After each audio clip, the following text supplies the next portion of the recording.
Sir sir ये वाले question में ऑसिलेशन मतलब P से फिर से पॉइंट P तक नहीं, हाउ मेनी ट्रिप्स पूछा है ना, हाउ मेनी ट्रिप्स, कितने बार A से B गया, B to A आया। अच्छा हाँ हाँ, तो क्वेश्चन ये था इसमें, ये कोई एक स्मूथ इंक्लाइन है और बीच का ये फ्लैट वाला रीजन रफ है। ये प्रीवियस क्लास का होमवर्क है, आप लोग ट्राई किए होंगे पक्का, you are all good children. तो इसमें बोला है कि यहाँ से कोई ब्लॉक को छोड़ दिए क्योंकि ये स्मूथ है तो फिसल के आया, इधर चढ़ा फिर आया, ऐसे ऐसे 25 बार करने के बाद ये क्या हुआ, कहीं ना कहीं रुक जाएगा। अब रुकेगा 25 बार 30 बार मालूम नहीं कितने बार किया, 25 बार मतलब मेनी के लिए बोलते हैं, बहुत बार करने के बाद कहीं रुकेगा, रुकेगा तो कहीं रुकेगा एक जगह, फ्लैट रीजन पे रुकेगा। अब मैं थोड़ा इसको फैसिलिटेट करने के लिए, क्योंकि वो ट्रेन में है तो मैं थोड़ा इसको फैसिलिटेट करने के लिए ये कर देता हूँ, ये now you will get it clearly. हाँ ठीक है, yes. हाँ अब ठीक है। तो अभी this block slides from here, यहां से आया स्लाइड करके नीचे आया, इधर ऊपर गया नीचे आया और ऐसे करके काफी बार ऑसिलेट करने के बाद रुका। क्वेश्चन ये है कितने बार इधर उधर ट्रिप करेगा। दूसरा है कि रुकेगा तो कहां रुकेगा, ए से कितना दूर पे रुकेगा। क्वेश्चन इसलिए करते हैं। आज की क्लास हम लोग ये चैप्टर खत्म करने वाले हैं, पावर बाकी है, थोड़ा सा बता दूंगा खत्म हो जाएगा। अच्छा, अब हुआ यूं है, अगर ये सारा का सारा रीजन स्मूथ होता तो जैसे ये फिसल के नीचे आएगा ऐसे, तो इधर चढ़ेगा, इधर भी 12 मीटर तक चढ़ेगा, क्योंकि 12 मीटर से आ रहा है, क्योंकि हाईएस्ट पॉइंट में उसका वेलोसिटी 0 हो जाएगा, रहेगा सिर्फ पोटेंशियल एनर्जी। एनर्जी हर जगह बराबर है, यहाँ पर काइनेटिक एनर्जी 0 है, यहाँ पर काइनेटिक एनर्जी 0 है, तो यहाँ का पोटेंशियल एनर्जी यहाँ का पोटेंशियल एनर्जी बराबर होगा, तो अल्टीमेटली यहाँ पे ये 12 मीटर तक चढ़ेगा अगर स्मूथ होता तो। लेकिन ये रफ है, जब जाएगा it has to do some work against the frictional force which is a non conservative force. Whenever work is done against a non conservative force, क्या होता है, the mechanical energy converts into other form of energy. कुछ heat बन गया, कुछ sound बन गया, कुछ बन गया, एनर्जी लॉस हो गया। इसका मतलब अब ये फ्रिक्शन है तो ये चढ़ेगा, तो क्या 12 मीटर ऊपर तक चढ़ेगा, नहीं कम चढ़ेगा, फिर आएगा इधर और कम और कम और कम और कम और कम और कम, हरिओम बीच में आके रुक जाएगा। तो पूछा है कितने बार इधर उधर हुआ, कितने दूर पे रुका। लेट अस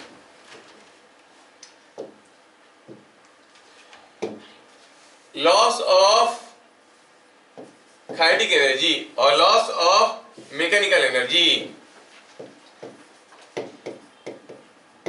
इन वन ट्रिप। एक ट्रिप में कितना मैकेनिकल एनर्जी लॉस हो रहा है, देखो तो कितना दूर जा रहा है वो रफ रीजन में, 3 मीटर।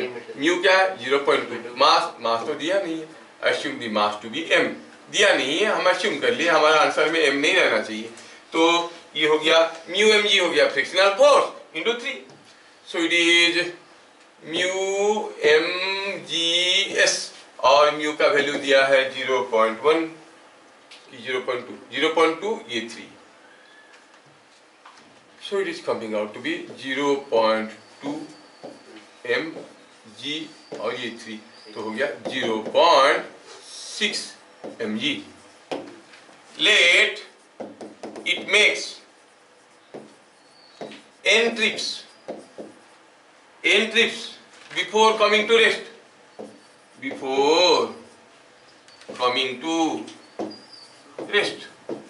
कहाँ पे रेस्ट में आएगा, obviously on the flat region, incline plane में तो नहीं रह सकता, ऑन बी। तो total loss of mechanical energy is equal to n into 0.6 mg। क्या बात समझ में आया, n टाइम्स क्या है। अच्छा, तो टोटल लॉस कितना हुआ मैकेनिकल एनर्जी लॉस, वो तो आया यहाँ से, फाइनली रुक गया यहाँ पे कहीं। सारा एनर्जी क्या था, पोटेंशियल एनर्जी कितना था, mg12, तो आप कहोगे mg12 ये था पोटेंशियल एनर्जी। अब क्या हो गया, ये 0.6 mg को खाया, n का वैल्यू कितना आया, 12/0.6 कितना, 20 ट्रिप्स।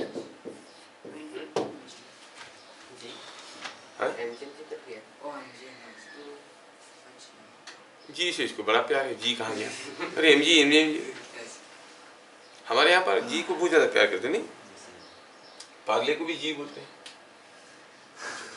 तो ये n is equal to 20 trip किया, पूछा ए से कितने दूर पे रुकेगा। देखो एक ट्रिप के बाद बी में था, दूसरे ट्रिप के बाद ए में, तीसरे के बाद बी में, चौथे ट्रिप के बाद ए में, मतलब आफ्टर 20 ट्रिप्स इवन ट्रिप के बाद ए में होता है। It will stop at A, क्या लिखेंगे? It stops at A, it stops at A, A पे ही रुकेगा। मान लो 20.2 होता, सपोज 20.2 होता तो कहां पे रुकता? 20 ट्रिप करने बाद 0.2 ट्रिप मतलब पूरा लेंथ था 3 मीटर, उसका 0.2 मतलब 0.6 मीटर, ए से 0.6 मीटर दूरी पे रुकता। समझ में आ गया ना? वो पेन खत्म हो जाएगा तो दूसरा पेन लेना खाने के लिए, तब से खाए जा रहे हैं रगड़ के। उसके पीछे एक ब्रश भी लगा दो, कभी कभी ऐसे भी कर लेना, खाने से पहले खाए जा रहा है पेन को।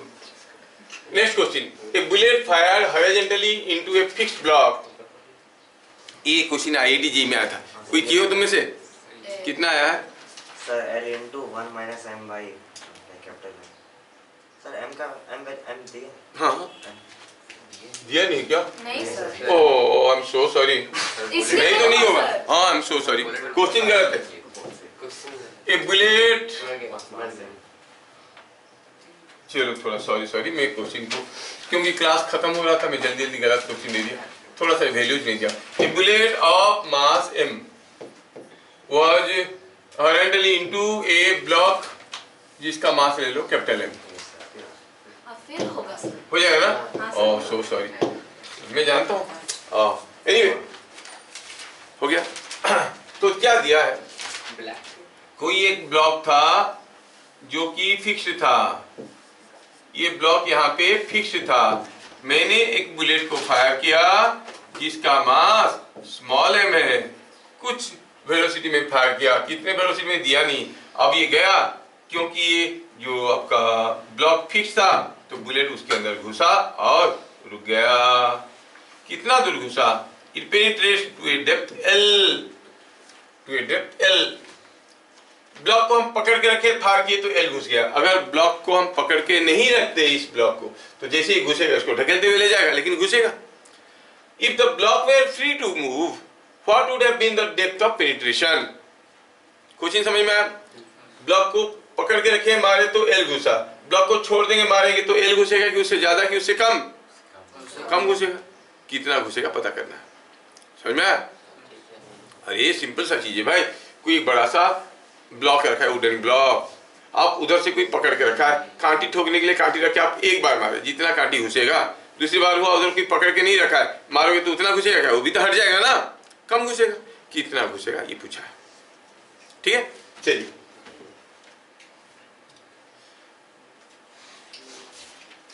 तो जब ये ब्लॉक के अंदर ये बुलेट घुस रहा था, इतनी दूर घुसा और रुक गया। क्यों रुक गया भाई? रुक गया तो क्या हो गया उसका? ये कहोगे कि इसके पास जो रेजिस्टेंस फोर्स था उसके अगेंस्ट में L डिस्टेंस गया तो बुलेट का सारा काइनेटिक एनर्जी खत्म हो गया। बुलेट का सारा काइनेटिक एनर्जी खत्म हो गया। बुलेट का मास m है। Suppose this is fire with some momentum p। Momentum p ले कुछ भी ले लो, वेलोसिटी लिख सकते हैं, काइनेटिक एनर्जी लिख सकते हैं, मोमेंटम लिख रहा हूं कैलकुलेशन के लिए आ जाना। तो हम कहेंगे loss in kinetic energy is equal to work done against F। कितना काइनेटिक एनर्जी लॉस हुआ? p square by 2m। सारा है कि नहीं? सारा काइनेटिक एनर्जी लॉस हो गया। और कितना अंदर वर्क हुआ? F के अगेंस्ट में L डिस्टेंस गया, it is FL। Quality equation number 1 समझ में आया? Now let us repeat the case. ये कौन सा केस था? ये फिक्स्ड है, ये फिक्स्ड है। अगले केस में मैंने इसको दोबारा मारा, making the block free to move. जब मैं इसको दोबारा मारा तो हाल क्या हुआ? ये घुसने के बाद भी चलने लगेगा, है कि नहीं? घुसने के बाद भी चलने लगेगा। कितने मोमेंटम में? जितना मोमेंटम था उतने में, क्योंकि कोई एक्सटर्नल फोर्स नहीं आया। मतलब अब बुलेट घुसने के बाद फिर is free to move, this entire capital M and small M वाला arrangement is moving with momentum p। है ना इंटरेस्टिंग? क्या अभी सारा काइनेटिक एनर्जी लॉस हुआ है? नहीं, इनके पास भी कुछ है। Let us rewrite the statement here, the loss in mechanical energy,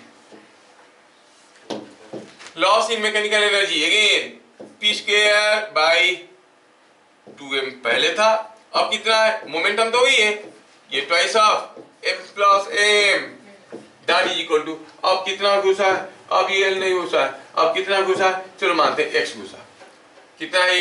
fx हुआ ना? Just divide this two equations, equation 1 और इक्वेशन 2 बाई 1 कुछ भी करो तो ऊपर है p स्क्वायर बाई 2m, नीचे है p square by 2m plus p square by 2m, पूरा मास क्या है? ये कैसे m प्लस m हुआ, समझ में आ गया ना? यस, क्योंकि मोमेंटम तो p ही रहेगा, काइनेटिक एनर्जी रहेगा, is equal to l by x। p square नीचे ऊपर कमन जाएगा, कैंसिल हो जाएगा, 2 भी कमन जाएगा, कैंसिल हो जाएगा, फिर सिंप्लीफाई करके निकाल सकते हैं l बाई x का value. Yes, so you will get the value of l by x, और यहां से एक बार l बाई x मिल गया तो you will get the value of x equal to l into something, that something you have to find out with this simplification. हो जाएगा? चलिए यहां पर छोड़ दो, आगे मत लिखो, समय कम है, पावर भी पढ़ना है। Is it understood? यस। अच्छा पहले बताओ तो, ऑनेस्टली बताना, कितने लोग ट्राई किए थे? How many of you have tried?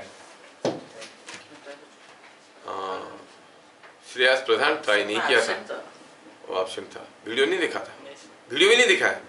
ओह चलो ठीक है। अरे आई मेट योर पेरेंट्स, तू अकेला कैसे एब्सेंट हो गया? है?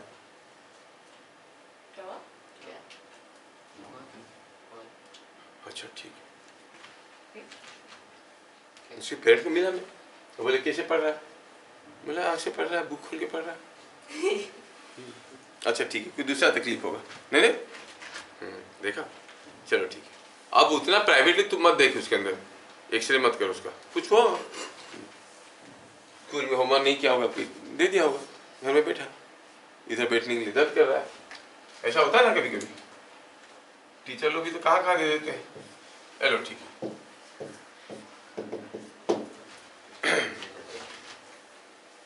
ये एक ऑप्शन था, दूसरा भी हो सकता है, ये खरीद लो नहीं तो नहीं जाऊंगा, ये भी तो हो सकता है। ऐसा नहीं? हाँ, मतलब पहला वाला। हाँ देखा? अच्छा ठीक है, 18 प्लस हो जाने के बाद टीचर कहीं भी मार सकते हैं, अभी तुम लोग 18 नीचे नहीं मारते, नहीं तो कहीं पूरा पीछे मार देते हैं जोश। एनीवे, आया समझ में सबको? अगला क्वेश्चन यहां पर दिया है, the block was pulled to right by a distance a, इसको मैं a खींचा और छोड़ दिया तो आया, तो अगर ये स्मूथ होता तो फिर यहाँ पर इसके पास कुछ स्प्रिंग पोटेंशियल एनर्जी है, जब वो आके यहाँ पे पहुंचेगा स्प्रिंग में एनर्जी है क्या? नहीं, कहाँ गया? काइनेटिक एनर्जी बन गया ब्लॉक का, तो ब्लॉक के पास कुछ काइनेटिक एनर्जी होगा, तो ब्लॉक इधर आएगा, फिर इधर आके कहीं रुकेगा, फिर कहाँ गया ब्लॉक का काइनेटिक एनर्जी? फिर से स्प्रिंग में पोटेंशियल एनर्जी हो गया, स्प्रिंग दब गया है, फिर ढकेलेगा ये स्प्रिंग, फिर ये जाएगा, block will oscillate with same amplitude on either side. क्या बात समझ में आ रहा है? अगर ये स्मूथ होता तो, लेकिन ये रफ है, तो जब ये आएगा कुछ इसका काइनेटिक एनर्जी जो स्प्रिंग पोटेंशियल था, कुछ हिस्सा उसका तो फ्रिक्शन के अगेंस्ट में वार्क करने में गायब हो जाएगा, बच गया क्या? ओनली सम रेस्ट एनर्जी, जिसके चलते इसके पास कुछ काइनेटिक एनर्जी होगा, उसके चलते इधर आएगा और कुछ खा जाएगा फ्रिक्शन। तो अगर a डिस्टेंस से छोड़ेंगे, क्या ये इधर a डिस्टेंस तक जाएगा? नहीं, नहीं, क्योंकि एनर्जी तो कम हो रहा है, मैकेनिकल एनर्जी, फिर जाएगा। तो धीरे धीरे धीरे धीरे स्लो होते हुए ये a से आएगा, ये a से आएगा और a से आएगा, छोटा होते होते होते होते कहीं रुक जाएगा। Question is clear? पूछा है कि अगर पहली बार जब खींचे मैक्सिमम एलोंगेशन ए था, तो पहला बार जब मैक्सिमम कंप्रेशन अगर बी है तो बताओ ए माइनस बी कितना है। बात समझ में आया? चलिए हम पी से क्यू तक का मोशन को एनालिसिस करते हैं। पी से क्यू तक का मोशन को एनालिसिस करते हैं। For P to Q motion हम जानते हैं कि लॉस इन मैकेनिकल एनर्जी, और यहां पर मैकेनिकल एनर्जी तो है spring potential energy. Spring potential energy is equal to work done against non conservative force that is friction. Spring potential में कितना लॉस हुआ? हम इसको खींचे थे टू ए डिस्टेंस ए, तो स्प्रिंग में एनर्जी था हाफ के ए स्क्वायर। जब वो कंप्रेस हो गया, ये कंप्रेस हुआ था बाई बी, एनर्जी था हाफ के बी स्क्वायर, नहीं? और कितना हुआ work done against friction? Frictional force था म्यू 0 mg, है कि नहीं? और कितना दूर आया? कितना दूर आया? जब वो आया यहां से पी से क्यू तक, कितना दूर आया? A plus B. It is coming out to a distance A plus B. इसको थोड़ा सजा के लिखो तो हाफ के A square minus B square is equal to mu 0 mg into A plus B. खाएगा एक दूसरे को, क्या मिलेगा? क्या बता सकते हो? अभी क्या निकाला था? ए माइनस बी। क्या ये कटेगा तो यहाँ पर ये ए माइनस बी दिखेगा, है नहीं? Half a square minus B square को लिख सकते हो ए minus B into A plus B, और ये बन जाएगा mu 0 mg into A plus B. अभी अभी नया नया स्टेटमेंट चल रहा है, बटोगे तो कटोगे, कट गए, है कि नहीं? बच गया कौन? ए माइनस बी। तो ए माइनस बी क्या हो गया? ये म्यू 0 mg बाई के बाई 2, मतलब ये 2 म्यू 0 mg बाई, मिल गया? Is it understood? ओके। हाँ, आज हम लोग देखेंगे पावर, और इस चैप्टर का विदाई देंगे, रिप लिख देंगे, उसके नीचे रेस्ट इन शांति। ठीक है, चैप्टर खत्म हो जाएगा, अगले क्लास दूसरा चीज देखेंगे। आज देखेंगे हम लोग power. It is defined as rate of doing work, rate of doing work बड़ा इंपॉर्टेंट है। आप देख रहे हो कि वर्क करना मुश्किल नहीं है। कभी हमें लगता है कि ये काम करना मुश्किल है, वर्क से हमें ज्यादा तकलीफ नहीं है। रेट ऑफ डूइंग वर्क जल्दी जल्दी करने में हमें ज्यादा तकलीफ होता है। अगर आपको कहा जाएगा इतने सारे डेस्क बेंच यहाँ पर लिखा है, ठीक है, ये सबको 5 मिनट के अंदर बाहर निकालो या 5 घंटे में बाहर निकालो, दोनों ही केस में बराबर वर्क होगा कि नहीं होगा? इन केस में ज्यादा तकलीफ होगा आपको 5, because you are doing it faster. We face problem in executing the power, not in doing the work. Exam में जब यही एग्जाम दोगे, इतना क्वेश्चन करना है 5 घंटे में आराम से कर लो, आधा घंटे में तो ब्रेन का पावर की जरूरत पड़ता है। तो they check your energy as well as your power also, कर पाता है कि नहीं, और इतनी पावर भी दे पाता है कि नहीं दे पाता है।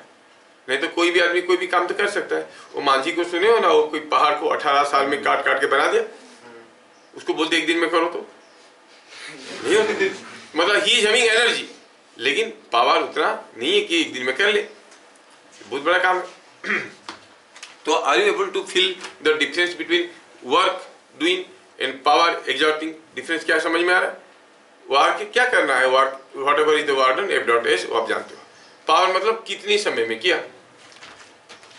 जैसे अगर मैं कहूं if W joules of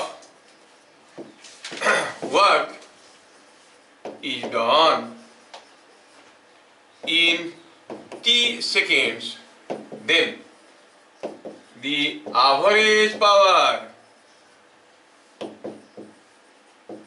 exerted equal to P average is equal to W by T। Unit क्या हो गया? यूनिट क्या हो गया? Joules per second. ये हो गया जूल्स पर सेकेंड, और अदरवाइज कहते हैं इसको वाट। समझ में? वाट समझ में आया? पावर का यूनिट क्या है? क्या हुआ? टूथपेस्ट में नमक है क्या? दांत क्यों निकला है? हाँ? उसका दिमाग में क्या है, मैं बोलूं? वाट लग गया ऐसा नहीं, क्या बोलेगा? बिना कोई रीजन का कोई अगर हंसने लगे तो उसको लोग क्या कहते हैं? और लेडीज है तो पगली। समझ में आया? एवरेज पावर हो गया W बाई T। ठीक है। If W joules of work is done in T seconds, then the average power exerted is W by T joules per second। इसको वाट कहते हैं। आप याद रख लेना, 746 वाट को हम लोग 1 HP कहते हैं, पावर ऑफ ए हॉर्स। घोड़े का पावर सबको मालूम है। 1 मेन पावर कितना है मालूम है? 1 मेन पावर नहीं, घोड़े के बारे में जान लो, खुद के बारे में कोई जानकारी नहीं है। इन्फिनिटी। 30 सेकंड पकड़ के बुक को नहीं देख पाया है, इन्फिनिटी। ठीक है, ये याद रखना है। ये सब ब्रिटिश लोग निकाले थे घोड़े के हिसाब से, इंसान को भी वो ऐसे ही नापते थे। क्या बात समझ में आया?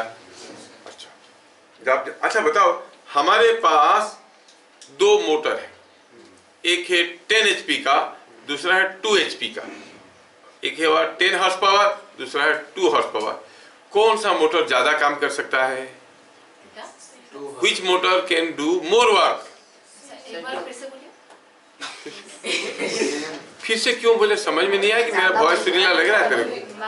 2 मोटर है हमारे पास, एक है 10 HP का, दूसरा है 1 HP का। कौन सा मोटर ज्यादा वर्क कर सकता है? Same work. एक जल्दी जल्दी करता है, धीरे धीरे। ये मत सोचना कि ये कर पाएगा वो नहीं कर पाएगा, दोनों कर पाएंगे, एक ज्यादा समय लगेगा। वही तो मैं पूछ रहा हूँ।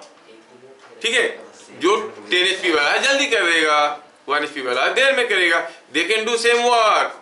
वो ये क्वेश्चन आता है, लोग बोलते 10 HP ज्यादा वर्क करेगा। ज्यादा नहीं करेगा, ये जो करता है वो भी वो कर सकता है। ये ज्यादा समय में करेगा, ये कम समय में करेगा। तुम में सब में अब अंतर क्या है? वाटेज का अंतर है।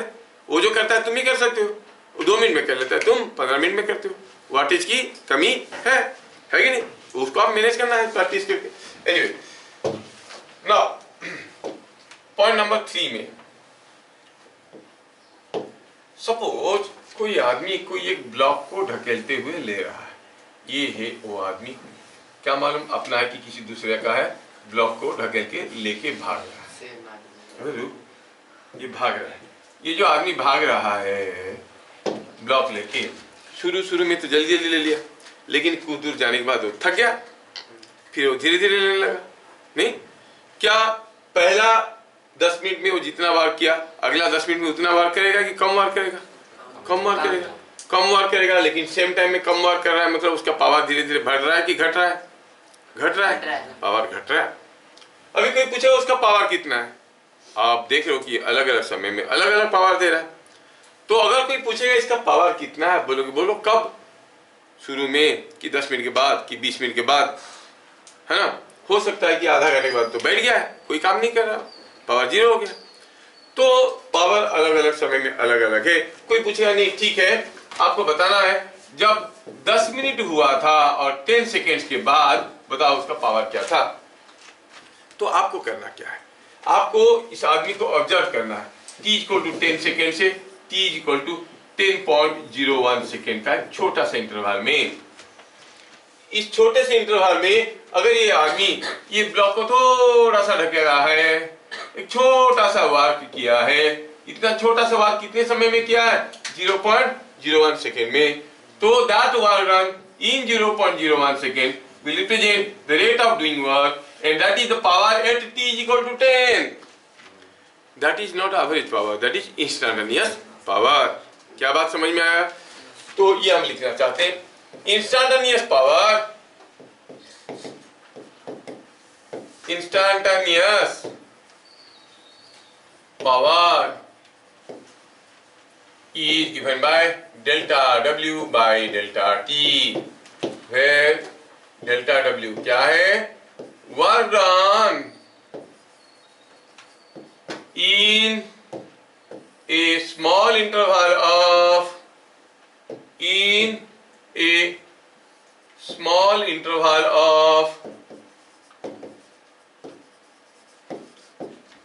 delta T seconds, कब?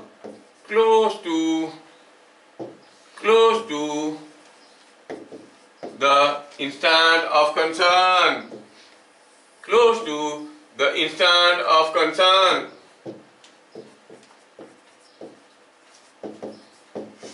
समझ में आया क्या? तो इसका यूनिट क्या हो जाएगा? वही वाट, जूल्स पर सेकंड, तो ये भी वाट हो गया। ठीक है, क्या बात समझ में आया? इंस्टैंटेनियस पावर का मतलब क्या समझ में आया? अच्छा, मान लो कि कोई आदमी कांस्टेंट वेलोसिटी में ढकेल के ले रहा है। चलो पहले देखते हैं। अच्छा, ये डेल्टा टी सेकेंड में ये आदमी इसको ढकेला है, कितना दूर ढकेला है? सपोज ये ढकेल दिया है टू डिस्टेंस ds, क्या फोर्स लगा के? F फोर्स लगा के। तो छोटा सा वाट क्या हुआ? FDS हुआ ना? FDS, वो भी डेल्टा टी सेकेंड में। D क्यों लिखे? डेल्टा लिखे। चलो, ये इसको मूव किया डेल्टा एस इन dt सेकेंड में। अगर ये डेल्टा एस डिस्टेंस गया है dt सेकेंड में, तो delta S by delta T क्या देता है?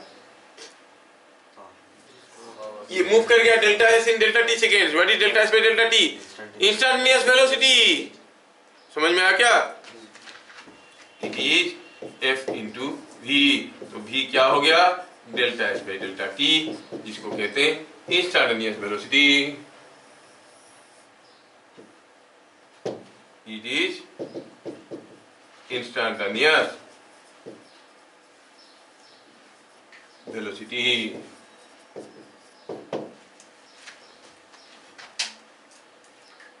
समझ में आया?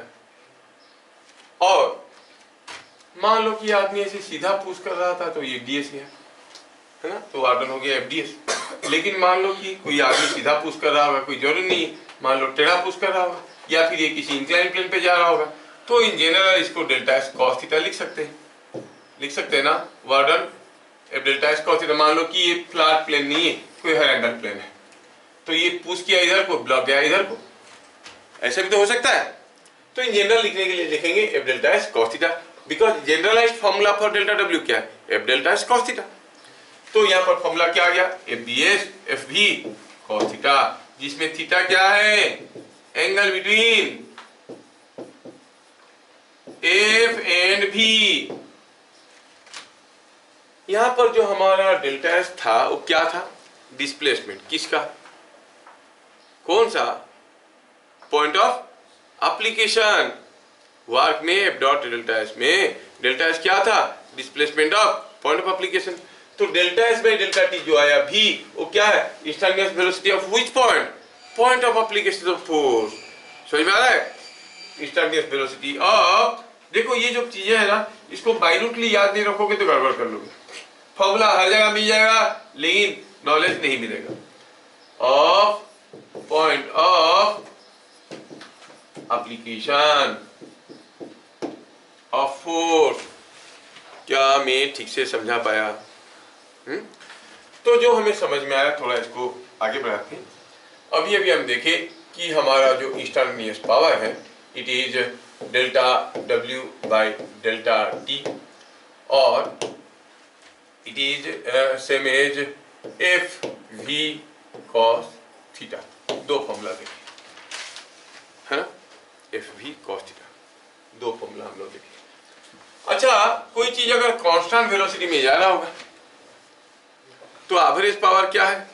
मान लो कोई चीज कांस्टेंट वेलोसिटी में जा रहा है, ये v स्पीड में जा रहा है, आपने कोई फोर्स F लगाया, तो t सेकंड में कितना दूर जाएगा? v अगर कांस्टेंट है तो t सेकंड में जाएगा vt। वर्क कितना हो गया? F into s, that is F vt। Power कितना हो गया? W/T is Fe। Instantaneous power कितना है? F × V है कि नहीं? इंस्टैंटेनियस पावर है FV और एवरेज पावर हो गया FV। ऐसा कब हुआ? When it is driven with constant speed और कांस्टेंट वेलोसिटी। क्या बात समझ में आ रहा है? So this instantaneous power is same as average power when body is driven by a constant force। तो कांस्टेंट स्पीड वाला वेलोसिटी वेलोसिटी पावर है ना, at constant velocity along a straight line, constant velocity। ठीक है, average power instantaneous power दोनों बराबर हो जाते हैं। एवरेज पावर भी क्या आ गया? एवरेज पावर भी आ गया सेम एज F × V और इंस्टैंटेनियस पावर भी F × V। क्या बात समझ में आया? जब भी आपको कोई पावर पूछेगा तो आपको इंस्टैंटेनियस पावर बताना है। एवरेज पावर पूछेगा तो बोलेगा what is the average power. समझ में आया? फाइंड द पावर मतलब इंस्टैंटेनियस पावर। पावर हम कैसे डिनोट करते हैं? Denote P, capital P। Momentum को आप लिखते हो स्मॉल p, ये होता है मोमेंटम, और कैपिटल P पावर। ठीक है, ठीक है, समझ में आया? चलिए, अब जितना थ्योरी हम लोग देख लिए वो काफी है, और कुछ निम्नलिखित करते हैं। ए block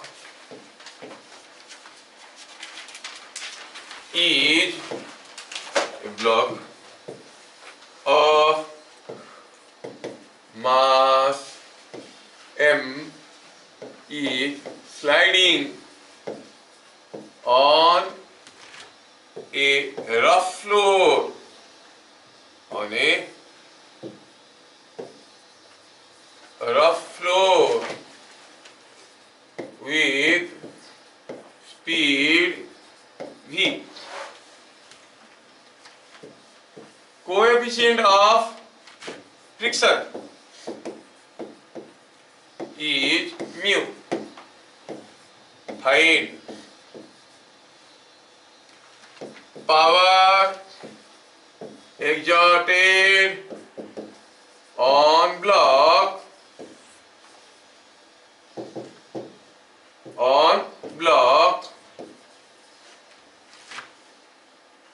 by gravity,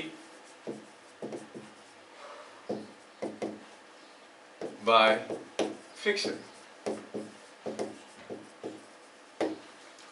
by friction क्या पावर एग्जर्ट हो रहा है, बाय ग्रेविटी क्या पावर एग्जर्ट हो रहा है।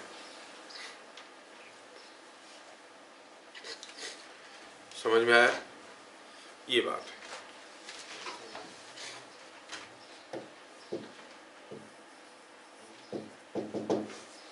ब्लॉक है, this block is sliding, block is sliding.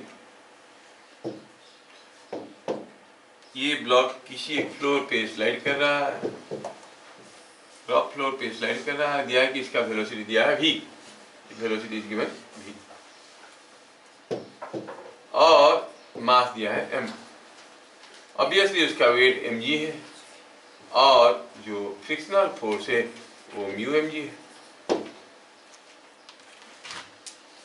वो पावर बाय ग्रेविटी, हम बोले जब भी पावर बोलेगा हम क्या कहेंगे? Instantaneous power.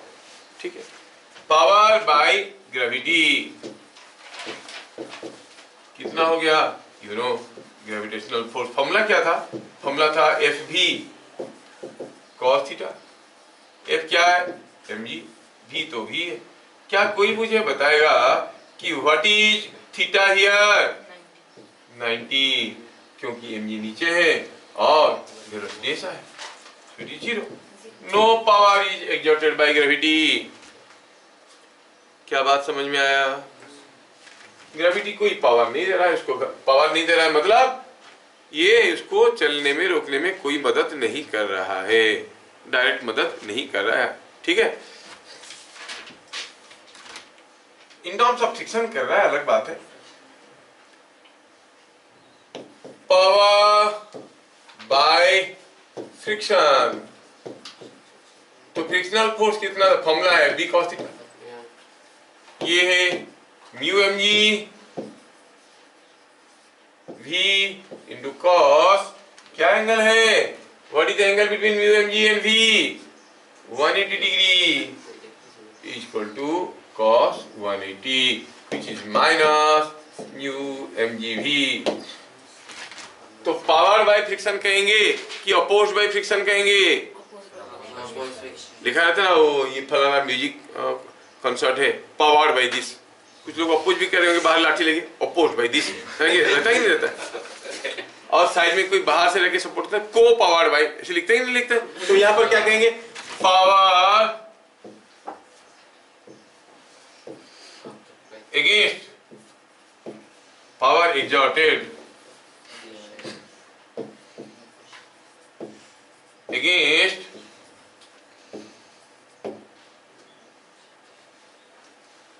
friction equal to mu mg। अगला question,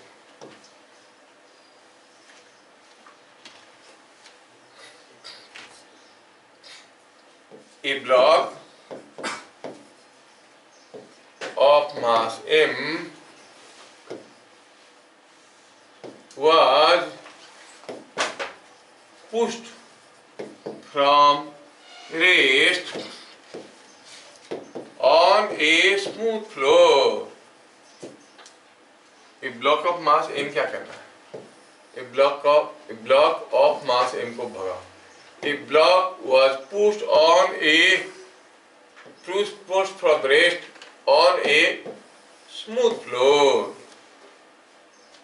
on a smooth floor।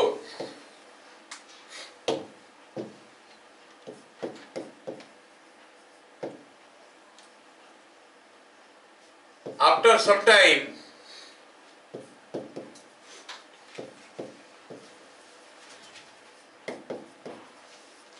the instantaneous power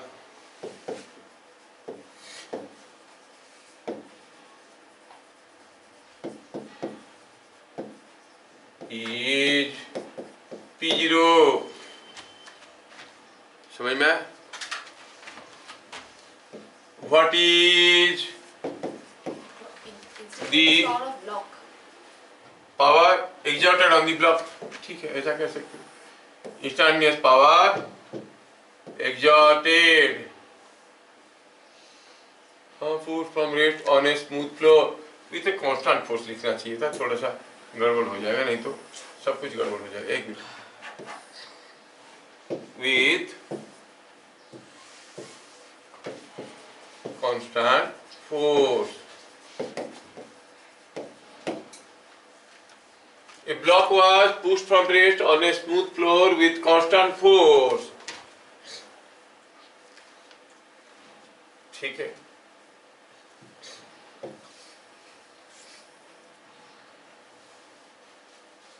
After some time,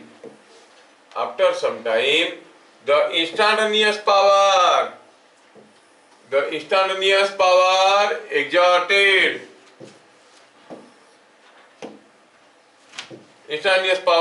exerted on the block is P0, is P0।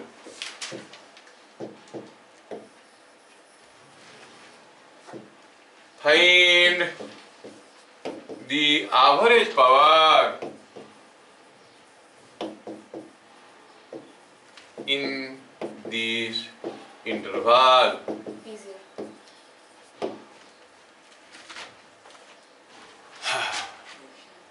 सोचे, यहाँ पर कोई एक ब्लॉक था जो इस स्मूथ प्लेन पे पुश किया जाएगा, और ब्लॉक दिखने में कैसे था, ब्लॉक कुछ ऐसे था, ये ब्लॉक का मास वगैरह कुछ दिया नहीं है, कांस्टेंट फोर्स इसको पुश किया, कितना फोर्स वो भी नहीं दिया है, मास m दिया है, कुछ समय के लिए, कितना समय के लिए वो भी नहीं दिया, कुछ भी नहीं दिया, बोला कि t सेकंड के बाद इसके ऊपर इंस्टेंटेनियस पावर p0 था। तो यहाँ पर सॉल्यूशन में कुछ ऐसे करेंगे, initial velocity 0, acceleration force by mass, time t second, final velocity is u से it is u plus at, तो it is f t by m। क्या बात समझ में आया? u प्लस at, u 0 है, a ये है, इंटू t सेकंड के बाद। और क्या कोई मुझे बताएगा डिस्प्लेसमेंट? डिस्प्लेसमेंट कितना होगा? This is equal to ut plus half a square, ut तो 0, हाफ a t स्क्वायर, वार की कितना होगा? fs, it is f square t square by 2m। तो ये t सेकंड में कुछ s डिस्टेंस गया होगा और यहाँ पर पहुंचते पहुंचते उसका वेलोसिटी v हो गया होगा। क्या ये बात समझ में आ रहा है? अभी फोर्स बरकरार है। तो चलो पहले निकालते हैं इंस्टेंटेनियस पावर। क्या था इंस्टेंटेनियस पावर? P0 कैसे निकलता है? F इंटू V है कि नहीं? F into V instantaneous power कितना हुआ? Instantaneous power F into V, V कितना है? ये V हो गया, ये Ft बाई m सिंपलीफाई करो तो it is F square T square, F square T, sorry F square T by m। हुआ क्या?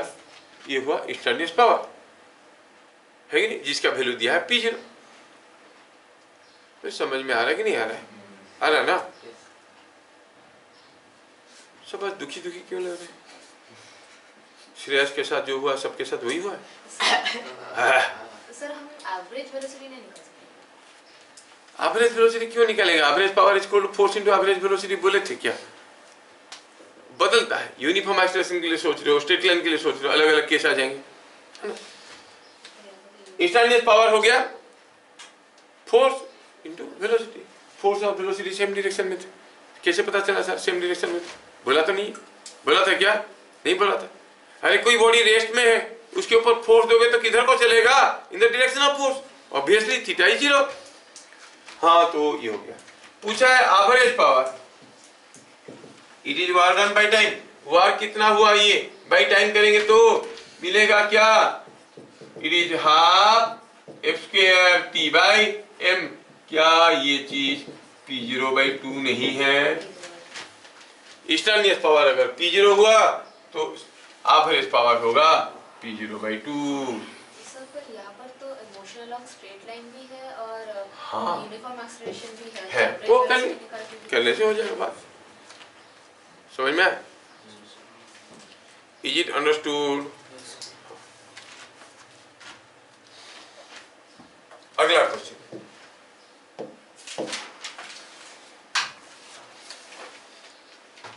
अरे हमारे पास तो बहुत समय है, मैं सोचा कि समय खत्म हो गया है। Anyway, question number 3, a pump, ये क्वेश्चन आप लोग कर सकते हो। Can fill a tank in time t1, another pump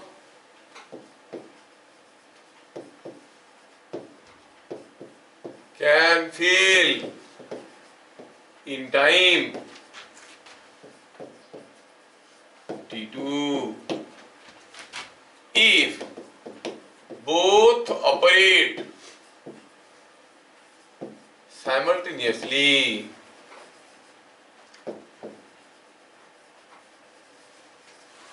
Then how much time they will take? How much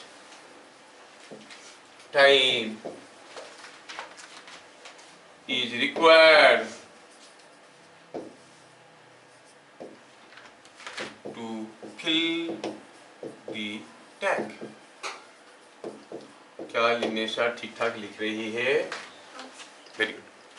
ऐसा क्वेश्चन बचपन में आप बहुत किए हो, एक आदमी एक काम को 5 दिन में करता है, एक 3 दिन में करता है, दोनों मिलकर करेंगे कितने दिन में, वही तो हुआ है कि नहीं? हाँ करो। Suppose W is the work done। पहला पंप का पावर P1 है, दूसरे का P2 है ना। पहला pump you know work done is nothing but power into time, क्योंकि पावर इनटू टाइम होता है वर्क, पावर होता है W/T, है कि नहीं? अच्छा तो आप कहोगे यहाँ पर P1 T1, पहला वाला T1 टाइम लिया है इज अ वर्क, दूसरे वाले के लिए पावर P2 था, टाइम लगा था T2, so this is here. दोनों पंप का पावर अलग अलग है, टाइम अलग अलग है, लेकिन काम तो यही कर रहे हैं। When they operate together, when operating together, when operating together, आप कहोगे पावर क्या हो जाएगा, इसका पावर उसका पावर दोनों का पावर जुड़ जाएगा, power is scalar quantity, work by time, work भी स्केलर टाइम भी स्केलर, है कि नहीं? Power is scalar quantity. पुजारी, अरे पुजारी कभी कोई मेरे तरफ भी देख के मुस्कुराओ, हर तरफ देखता है मुस्कुराता है। नोटबुक खत्म हो गया सर, मैं वीडियो देख के लिख लूंगा। हाँ ठीक। तो पावर हो गया P1 प्लस P2, आया समझ में? Let time taken is T, तो P1 plus P2 into T क्या है, वही वर्क, तो कितना टाइम लगेगा, W bye P1 plus P2, काम खत्म। सर P1 P2 तो दिया नहीं, ओ दिया नहीं, तो हम क्या कह सकते हैं P1 के लिए, we can say P1 is W by T1, P2 is W by T2।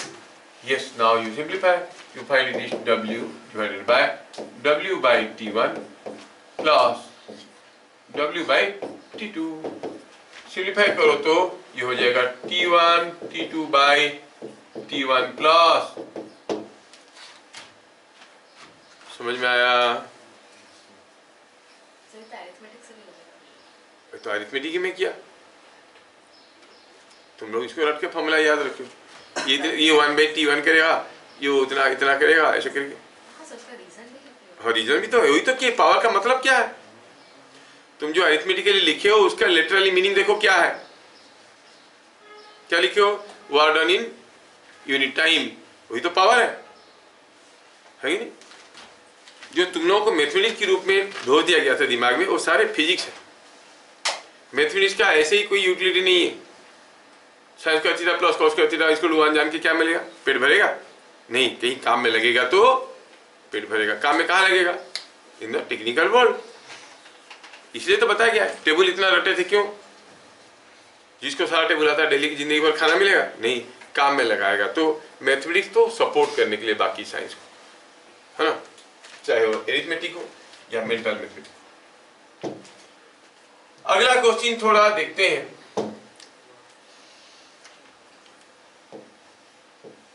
Physics को कहते हैं किंग ऑफ साइंस, और केमिस्ट्री क्वीन, और mathematics the minister. Mathematics is the minister. अगर दुनिया में फिजिक्स केमिस्ट्री नहीं होता तो मैथमेटिक्स को ही नहीं पढ़ते। बायोलॉजी के जेंडर अभी तक नहीं देखा हूँ क्या है।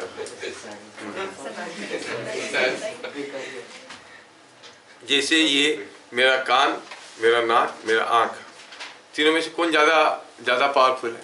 Who is the king? नहीं, देखो ये और ये मिलके सपोर्ट दे रहे हैं चश्मा को, किसके लिए?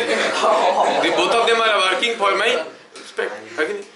आँख बेचारा अंदर से देख रहा है बैठ के, हाँ ये तो पकड़ के रखे, तो आँख हो गया किंग, समझना चाहिए।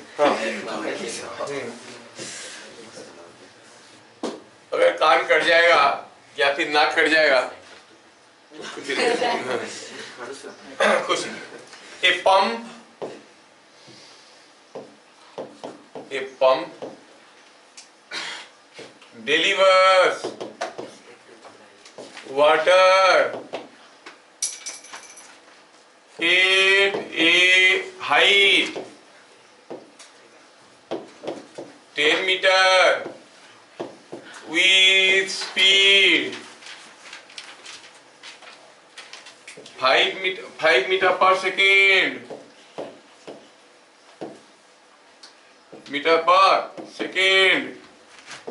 at a rate 30 kg per minute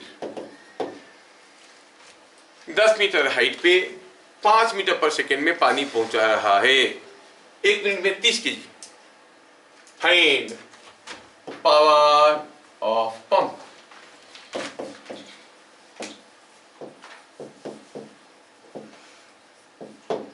तो पहले देखिए कि पंप कितना काम कर रहा है, वर्क डन और यूनिट टाइम, है कि नहीं? ठीक है, तो 30 kg per minute can be understood as 30 by 60 is 0.5 kg per second in 1 second। कितना पोटेंशियल एनर्जी दिया? 0.5 kg मास को उठाया 10 मीटर, mg 10, कितना हो गया ये? 50 जूल्स। 1 kg पोटेंशियल एनर्जी कितना हो गया गेन? वो वाटर का पोटेंशियल एनर्जी गेन करवाया। कौन करवाया? By doing work. मैं इस पेन का पोटेंशियल एनर्जी कैसे गेन करूंगा? By pushing it up, by doing some work. अगर मैं इसको उठाया यहाँ तक, पोटेंशियल एनर्जी गेन हुआ 20 जूल। मैं कितना वर्क किया? 20 जूल। अगर मैं यहाँ से उठा के लिया ऊपर, जब इधर से जा रहा था पोटेंशियल तो गेन हो चुका था और ऊपर भी जा रहा था, मतलब कुछ काइनेटिक एनर्जी भी था, वो भी तो मैं ही दिया हूँ, है कि नहीं? तो गेन इन काइनेटिक एनर्जी कितना हुआ? Half M. कौन सा एम? 1 सेकेंड की बात चल रहा है। 0.5 kg का मास क्या स्पीड में गया? 5 मीटर पर सेकेंड स्क्वायर में। तो ये कितना हो गया? 25 इंटू ये हो गया 0.5 इज 12.5 इंटू इज 6.25 जूल्स। और तो वर्क डन पर सेकेंड इतना पोटेंशियल दिया, इतना काइनेटिक एनर्जी दिया, नहीं? तो power is work done per second is 56.25 watt। क्या बात समझ में आया है?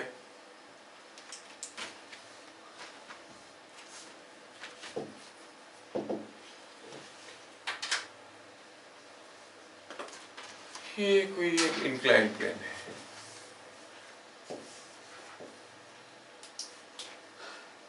और यहाँ पे कोई एक ब्लॉक है जो स्लाइड कर रहा है, और ये एंगल दिया है theta. In figure shown find power exerted by gravity at the instant shown।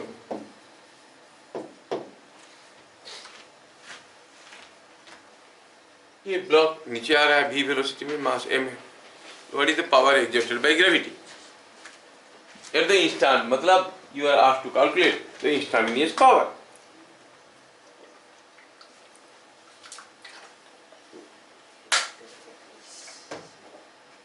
क्या बात समझ में आया?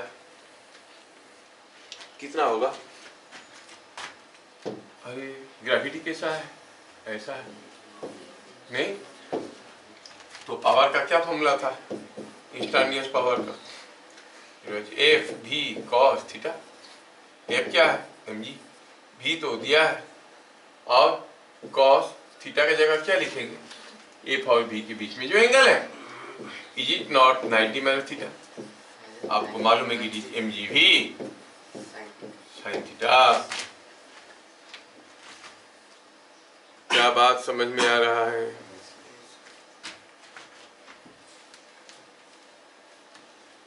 अगला question,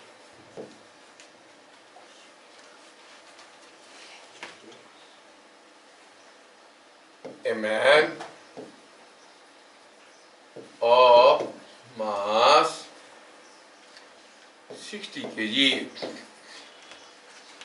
can climb a vertical rope up to 10 meter in 1 minute. बात समझ में आया? Find power of man. ये आदमी का कितना पावर है बताओ? 100 watt. क्या पावर है?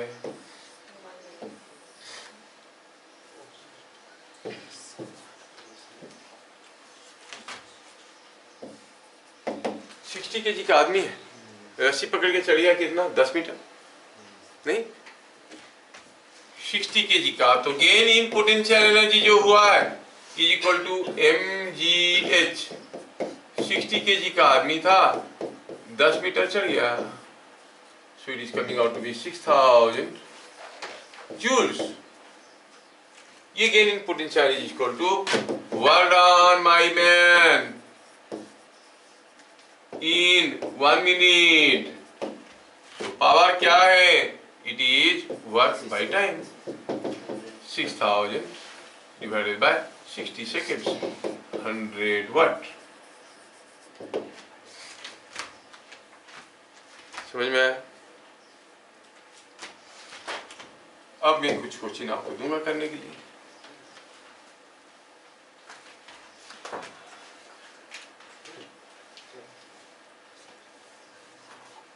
यहाँ पर 2 ब्लॉक रखे हुए थे, 2 ब्लॉक है।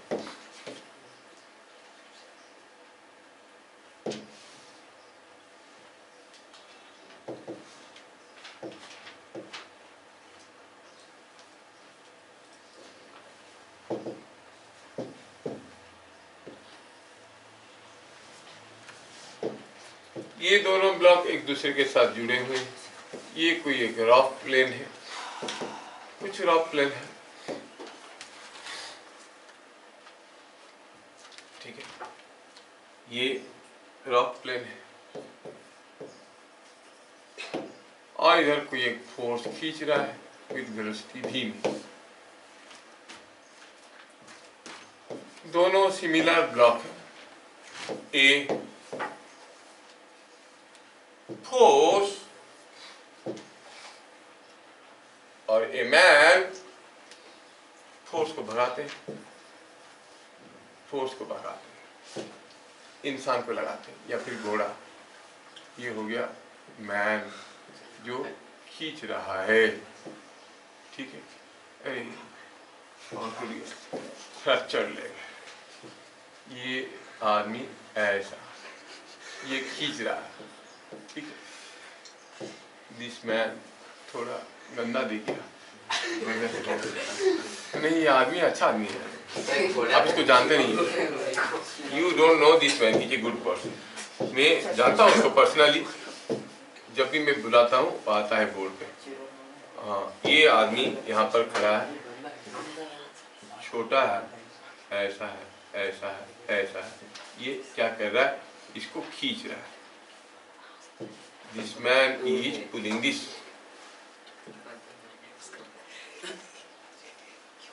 आदमी का नाम कानून है, हाथ इसका लंबा है, ठीक है। ये आदमी अभी इसको खींच रहा है, तो क्या लिखेंगे? क्या दिया है क्वेश्चन? हाँ, ये पॉइंट को P मानो।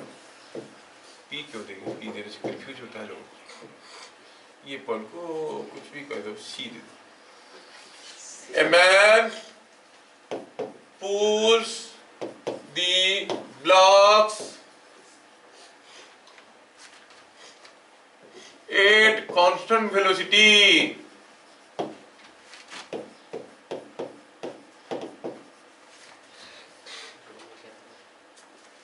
है ना? Constant velocity.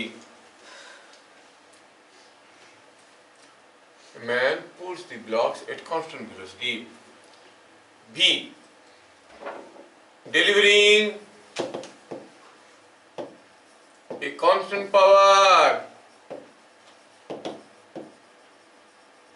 P if the thread at C breaks.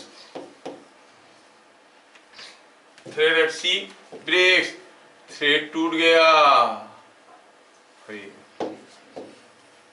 Thread at C breaks. Find acceleration of A है, ये बी है.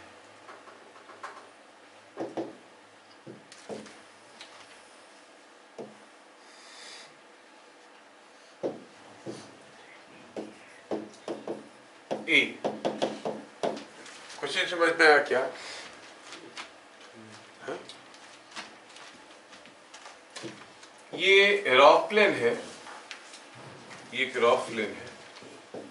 ये आदमी बेचारा खींच रहा है आप लोगों के लिए ताकि क्वेश्चन बने.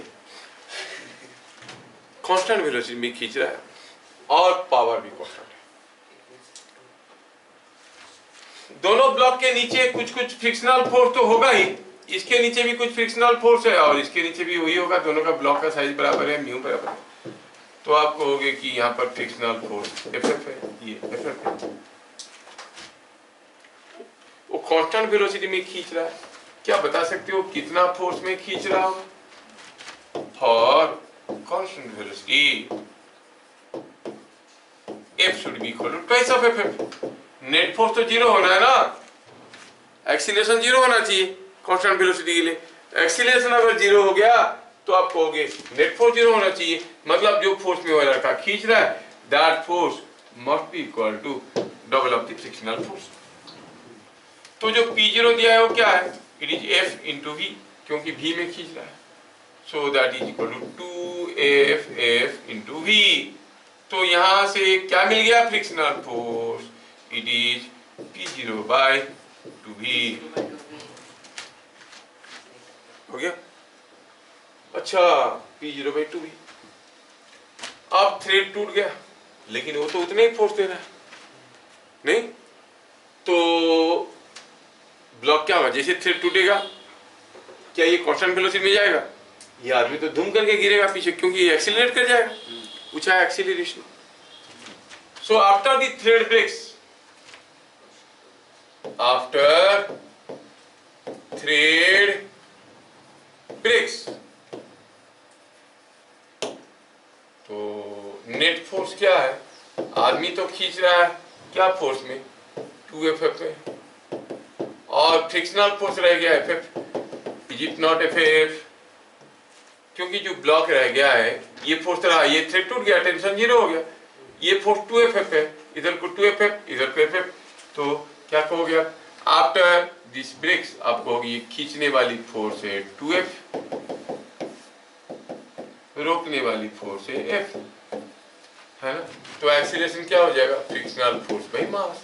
फ्रिक्शनल फोर्स क्या था? अभी थोड़ी देर पहले देखे थे, क्या था? P0 by 2V.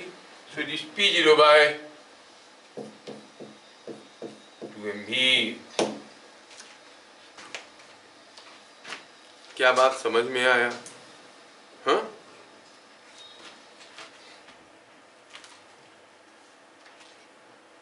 a block was sliding on a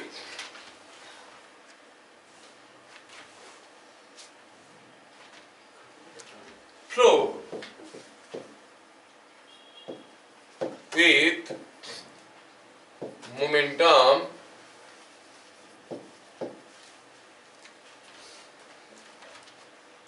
6 kg meter per second. It develops an acceleration in direction of acceleration of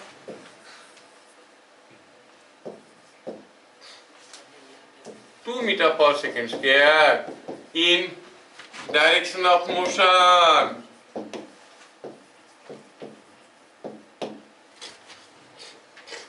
right, power exerted on the block। नहीं तो क्यों एक्सीलरेशन होगा, कोई पावर दिया होगा। समझ में आया? जा रहा था मोमेंटम 6 kg/s में, कोई पावर दिया उसको तो 2 मीटर/s²। मान लो आप किसी लड़के के साथ लड़ाई की है, 2 मार खाया और भाग गया, थोड़ी देर में लौट के आया, मतलब कोई तो पावर उसको दिया है, चल तुमने देखता हूँ, है कि नहीं। ये जा रहा था कुछ मोमेंटम में और उसका एक्सीलरेशन होने लगा 2 मीटर/s², कोई ना कोई तो पावर उसको दिया है। क्या पावर दिया है, कितना पावर दिया है?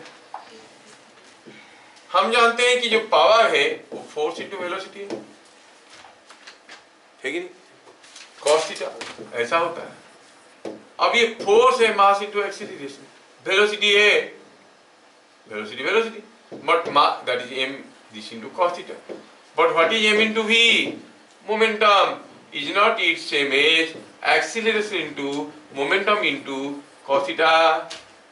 Yes, so product of acceleration and momentum। तेरे लिए मैं ट्रांसपेरेंट हो जाऊं क्या? हाँ, इधर देख, इसको दिखता नहीं है।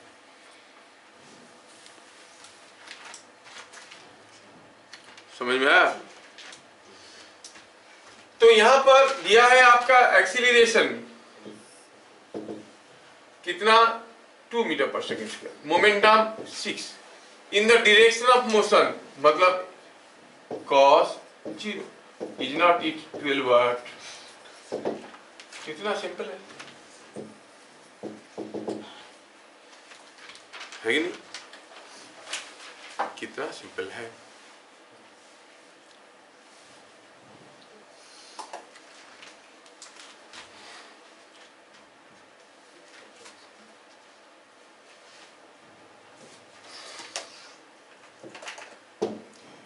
A block was pulled from rest by a motor at constant power।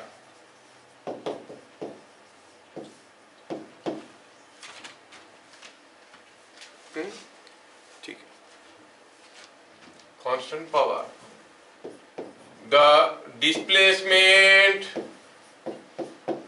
of block after any time t is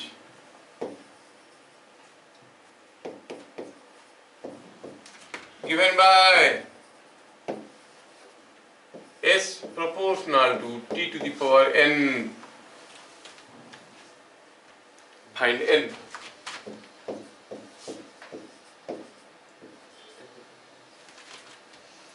ठीक है, मैं पहले समझाने की कोशिश करता हूं, तुम लोग ट्राई करना। A block was pulled from rest by a motor at constant force, अगर बोला होता, पावर नहीं कांस्टेंट फोर्स बोला होता तो एक्सीलरेशन भी कांस्टेंट होता। तो t सेकंड बाद कितना होगा, ut प्लस हाफ at², और ut तो 0 होता क्योंकि रेस्ट से हुआ है, तो s प्रोपोर्शनल टू t² होता है। अगर हम कहेंगे s इक्वल टू n, तो फिर n का वैल्यू क्या होता, 2। अगर ये फोर्स होता था, लेकिन दिया है पावर, पावर कांस्टेंट है, पावर कांस्टेंट है, क्या फोर्स कांस्टेंट हो जाएगा क्या? कैसे? खींचेगा तो वेलोसिटी बढ़ेगा, वेलोसिटी बढ़ेगा तो फोर्स घटेगा। आपका गाड़ी जब स्टार्ट होके चलना शुरू करता है कार, तब ज्यादा पावर लगता है कि चलने के बाद ज्यादा पावर लगता है, क्योंकि वेलोसिटी बढ़ गया है तो फोर्स कम होता है, पावर कांस्टेंट रहता है। Are you getting? जब आप एक्सीलरेटर दबाते हो, you give more fuel to your engine, तो पावर बढ़ जाता है। जैसे एक्सीलरेटर दबाए तुरंत वेलोसिटी तो नहीं बढ़ेगा, क्योंकि velocity can not go for sudden change in magnitude, पढ़े थे हम लोग। तो क्या होता है, पावर बढ़ गया, F into we power, velocity नहीं बढ़ा तो फोर्स बढ़ गया, तो गाड़ी एक्सीलरेट करता है। कुछ देर के बाद अगर एक्सीलरेटर दबा के रखोगे तो कंटिन्यूअसली एक्सीलरेट करता है क्या? नहीं, थोड़ी देर स्पीड बढ़ने के बाद फिर से कांस्टेंट हो जाता है, force into velocity is power. बात समझ में आ रहा है? एक्सीलरेटर दबाने से गाड़ी कंटिन्यूअसली एक्सीलरेशन नहीं करता है। माइन्यूटली सोचो, जब कार का एक्सीलरेटर या बाइक का एक्सीलरेटर आप दबाते हो, क्या ये यूनिफॉर्म एक्सीलरेशन है? दबा के रखो तो स्पीड बढ़ेगा बढ़ेगा बढ़ेगा, क्या कंटिन्यूसली बढ़ेगा, कुछ दूर बढ़ने के बाद फिर से कांस्टेंट हो जाता है। ये नॉन यूनिफॉर्म एक्सीलरेशन है, पावर बढ़ जाता है। समझ में आया क्या? ये समझ। If it is pulled with a constant power, आपको बताना है कि n क्या है। ठीक है,